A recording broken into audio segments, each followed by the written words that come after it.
everyone, and Happy New Year. I'm Michelle Flores-Gonzalez, and here's our Flores Solutions update for you. The new Stimulus Act has passed, and this is a huge relief to many small businesses across the country. One of the key components to this package was a second round of PPP funding. So there's a second round. Who's eligible? The bill authorizes approximately $285 billion for another round of the Paycheck Protection Program that it is administered through the Small Business Administration, or the SBA network of lenders. However, this time, the money is going to only small businesses that meet the following criteria. Number one, they must have less than 300 employees per physical location.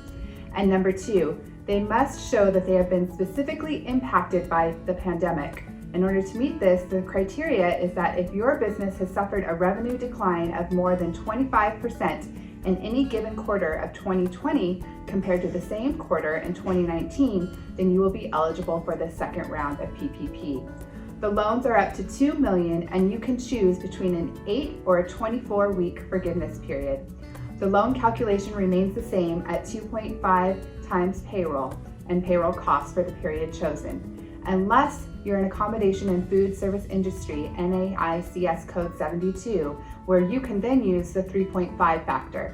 That's going to be key for all of those small restaurants that have suffered so tragically during this pandemic. Publicly held companies are also excluded from this round of the PPP. Also in this second round, the definition of what is considered forgivable expenses has been expanded. We still are going to go with the normal standard payroll costs, but in addition, there will be other costs that you can use to that 60-40 split of considered forgivable expenses. To see a definition of those, give us a call and we will happily go through them. But key components would include operation expenses such as a payment for any software, cloud computing, and other human resources or accounting needs. Property damage costs such as costs related to property damage due to the public disturbance that occurred during the 2020 that is not covered by insurance.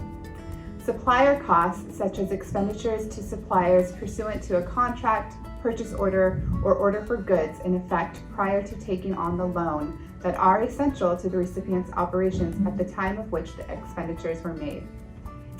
And number four, all expenses and costs used for personal protective equipment that employers may have incurred during the reopening of their businesses.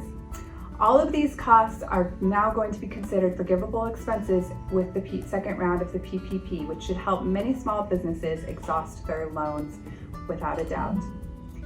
If you have any questions on the second round of PPP, or if you would be eligible, please give us a call today and Flores would be happy to help walk you through it. We're here to work together with you and get through the COVID-19 pandemic together.